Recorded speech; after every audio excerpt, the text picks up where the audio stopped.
ভাগ্য বলতে কোনো কিছু নেই, মানুষের কর্মই তার ভাগ্য ঠিক করে দেয়। এই উক্তিটি, এই কথাটি শুনতে বেশ মনে হচ্ছে আকর্ষণীয় এবং মুখরোচক, অথচ এটি বাস্তবতা বিবর্জিত এবং অযৌক্তিক এবং একই সঙ্গে ইসলামী শরিয়ার দৃষ্টিকোণ থেকে একজন ঈমানদারের ঈমানকে ধ্বংস করে দেওয়ার মতো কথা। অযৌক্তিক এবং অবাস্তব এই জন্য যে মানুষের কর্মই তার ভাগ্যকে ঠিক করে দেয়, এটি অসত্য কথা আমরা জানি। কারণ আমাদের সমাজে বহু মানুষ আছেন, অনেক পরিশ্রম করেন, অনেক সাধনা করেন, অনেক কাজ করেন, অনেক কর্ম তিনি নিয়মিতভাবে করে যান, সুচারুরূপে করে যান, কিন্তু এরপরেও তার ফলশ্রুতিতে ফলাফল তিনি যেভাবে পাওয়ার কথা সেভাবে কাঙ্ক্ষিতভাবে ফলাফল পাচ্ছেন না। এরকম ঘটনা ভুরি ভুরি আমাদের সামনে রয়েছে।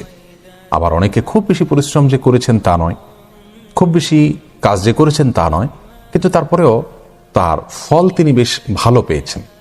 তাহলে কর্মই যদি ভাগ্য ঠিক করে দেয়, তাহলে যতজন কাজ করছেন সবাই তো ফলাফল ভালো পাওয়ার কথা। অথচ আমরা দেখছি যে কর্ম সঠিকভাবে করার পরে অনেকে ফলাফল কাঙ্ক্ষিতভাবে পাচ্ছেন না।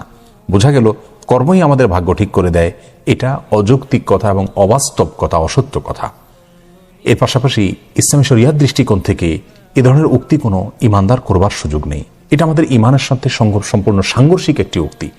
রাসূল করিম সাল্লাল্লাহু আলাইহি সাল্লাম ঈমানের যে রোকন বা পিলার এর কথা আমাদেরকে বলেছেন, তার মধ্যে থেকে অত্যন্ত গুরুত্বের সাথে পৃথকভাবে তাকদীরের প্রতি বিশ্বাসের বিষয়টিকে উল্লেখ করেছেন। তিনি বলেছেন, ওয়া তুমিনু বিল কদরি খাইরিহি ওয়া শাররিহি মিনাল্লাহি তাআলা, অর্থাৎ তোমাকে ঈমানদার হওয়ার জন্য যেই কথাগুলোর প্রতি, যে বিষয়গুলোর প্রতি বিশ্বাস স্থাপন করতে হবে অন্তরে, সেই বিষয়গুলোর মধ্যে থেকে একটি হলো তুমি বিশেষভাবে বিশ্বাস করতে হবে যে ভাগ্য অর্থাৎ আমার ভালো এবং মন্দ সবকিছুর নির্ধারণ এটা আল্লাহ সুবহানাহু ওয়া তাআলার পক্ষ থেকে হয়ে থাকে।